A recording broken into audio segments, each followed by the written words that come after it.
So for the shawl today, I'm going to be using yarn from Coast to Coast Yarn Company. This is Grumpy Sunshine and this is Fall from Grace. These are both fingering weight. These are 100% superwash and they're 438 yards per 100 grams. For this shawl pattern, you will need either a double-ended crochet hook or two crochet hooks connected by a cable. Either will work. You'll also need a 4.5 millimeter regular crochet hook, scissors, and stitch markers. So I'm beginning in color 1, which is our solid color.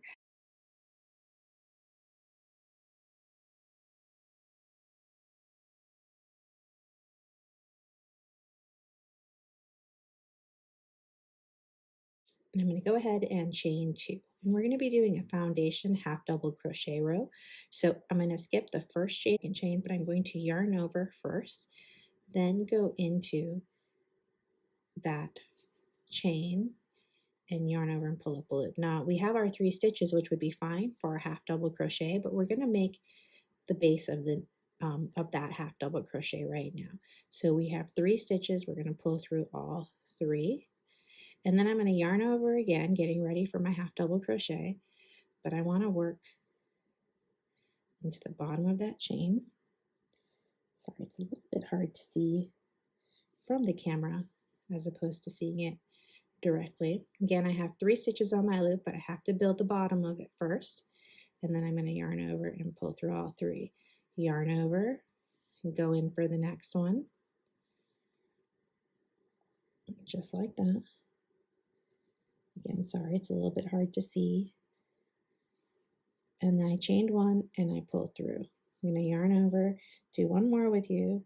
You want to make sure you go through both bottom chains there, or both loops of that bottom chain. Pull up a loop, chain 1, then do your half double crochet.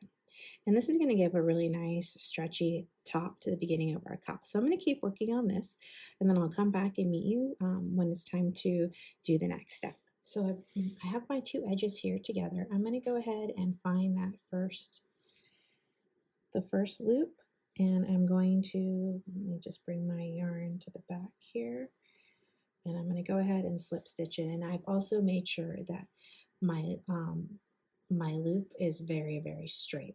So I've slip stitched into this first stitch here. I'm going to go ahead and loosen that up and grab my double-ended Tunisian crochet hook.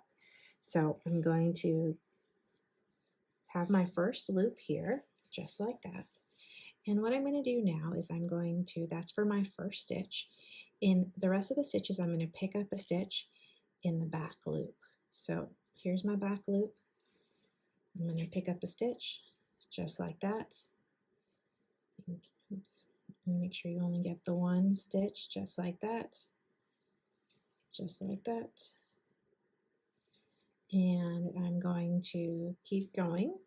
And what I'm going to do is once I get enough loops on my hook, I'm going to show you how we're going to do the special way we're going to do our return pass. So I've almost made my way around, but I want to show you now how to do our return passes. So here is our slip stitch. So here's our first one. I'm going to go ahead now and grab color 2, which is our variegate. And I'm going to go ahead and we're going to just kind of do like how we would do a normal return pass. We're going to yarn over and pull up a loop just like that. Then we're going to pull through 2, pull through 2, pull through 2. And so when you're doing these return passes for Tunisian in the round, you never want to make it all the way back to the beginning. I always like to leave 3 or 4 stitches. So that's kind of what I'm going to do here. I'm going to make my way around, and then when I get to 3 or 4 stitches, I'll come back and show you the next step. So now I've reached my first stitch here, as you can see from our chain stitch, and now we're going to get to a different part of the pattern where we're going to work on our smock stitch. So I'm going to go ahead and I'm going to pick up 2 stitches. We're going to do a Tunisian simple stitch 2 together. I'm going to yarn over and pull up a loop. Get that chain out, and then we're going to yarn under. And a yarn under, you bring the yarn to the front and you hold onto it. So this is our yarn over and this is our yarn under.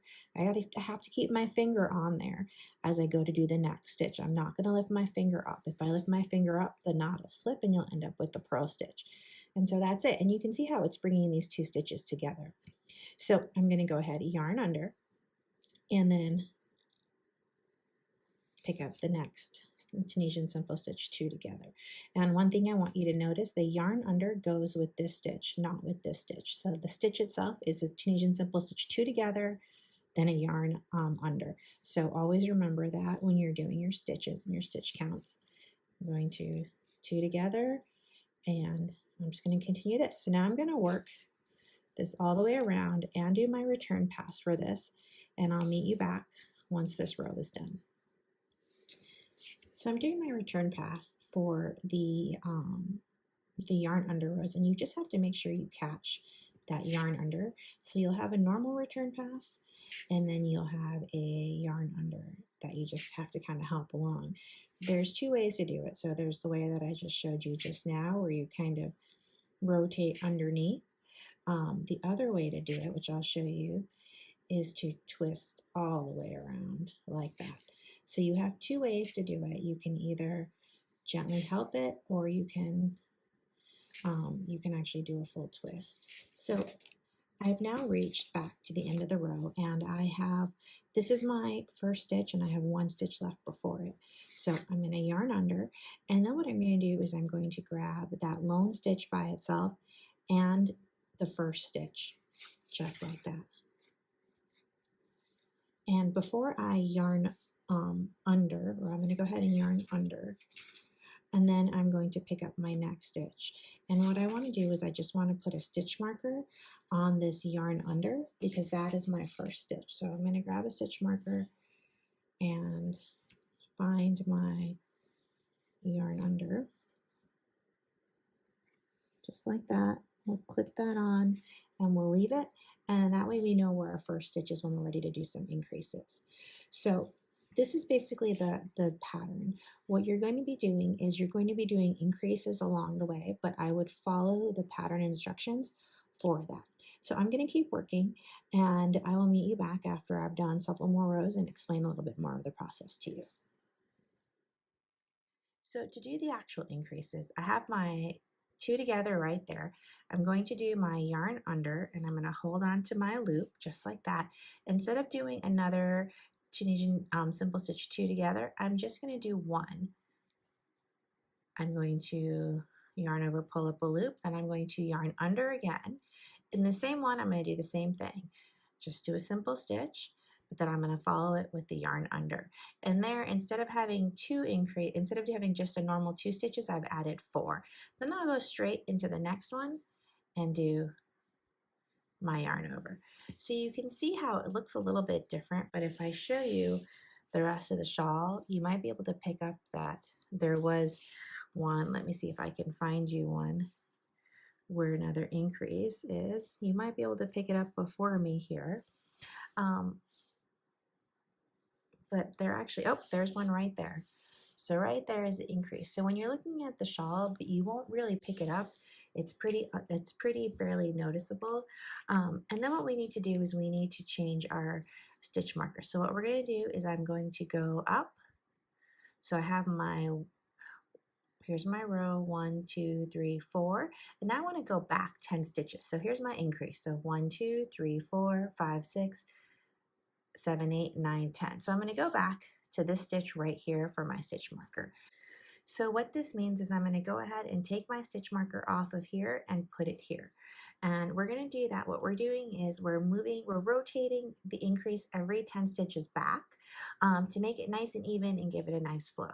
So here again is my increase, 1, 2, 3, 4, 5, 6, 7, 8, 9, 10. Oops, get that hook there.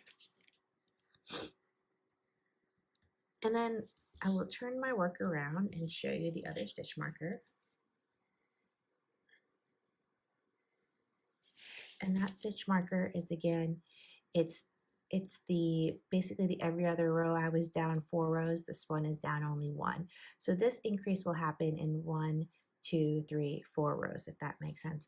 I will explain it better in the pattern, I promise, to show you how to do the increases. But the bottom line is you want to do the increases every other row and on opposite ends of the cowl, and changing where you're doing the increases so you don't have a straight line, so it ends up being a nice smooth circle.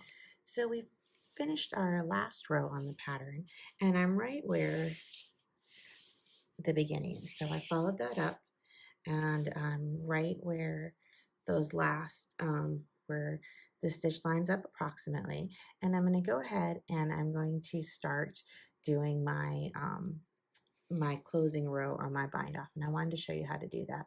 So I have my return pass color here and my front color here, my forward pass color here, and I'm going to go ahead and take that forward pass color and just pull it through, and then I can tighten that up. And now we're basically done with that return pass color. I'm going to go ahead and I'm going to do how I would normally do a slip stitch bind off. I'm going to yarn over, pull up a loop, and then pull through that loop. So I only always have one hook on my loop as I do my bind off. So I'm going to go ahead, pull through 2, pull through both, keeping everything nice and loose. And I'm just going to do that. Now I can go ahead and fasten off color color 2, and then what I'm going to do is, after I do get this all the way around, I'm going to take my crochet hook and do a half double crochet border to match the top, and I'm going to do that in color 1. So I'm going to finish this around. I can fasten off color 2, and then I'm going to go ahead and block my cowl, then I'll come back and show you what it looks like. Here's the cowl after it's been blocked. You can see here, this is the foundation half double crochet row, which feeds into the smock stitch. Here is our increase on the smock stitch, and we continue that, and as we go, we have a really nice gentle increase that takes us to the bottom here.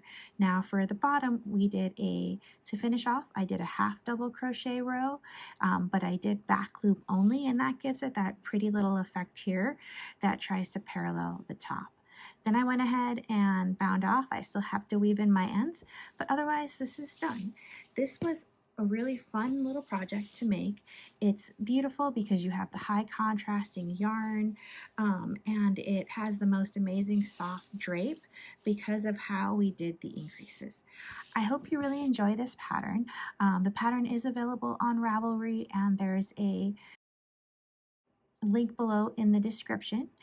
If you like this video, please give it a thumbs up, and please do subscribe. It helps to grow the channel. Thank you, and happy crocheting!